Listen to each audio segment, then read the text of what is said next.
Čau lidi, strašně rád bych vám popřál krásný vánoční svátky, užijte si to, zdar!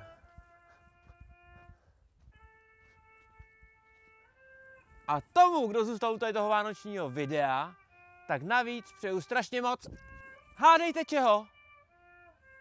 No strašně moc dárků pod stromečkem, hodně cukroví, ať vás nikdo nesere a pro každýho trochu toho štěstíčka. Což samozřejmě pro každýho je něco jiného. Pro někoho to je auto, pro někoho peníze, no a pro někoho to jsou přátelé, láska, rodina.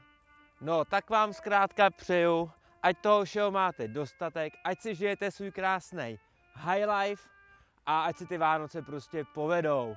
Ale co hlavně nesmí chybět? No co je to? Co je to? No přece spousta srandy!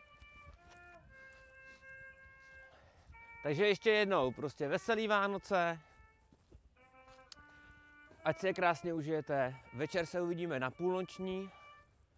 A kdo mě chce vidět zase letos hrát na housle, tak se musí ještě chvilku počkat. Čau.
Veselý Vánoce!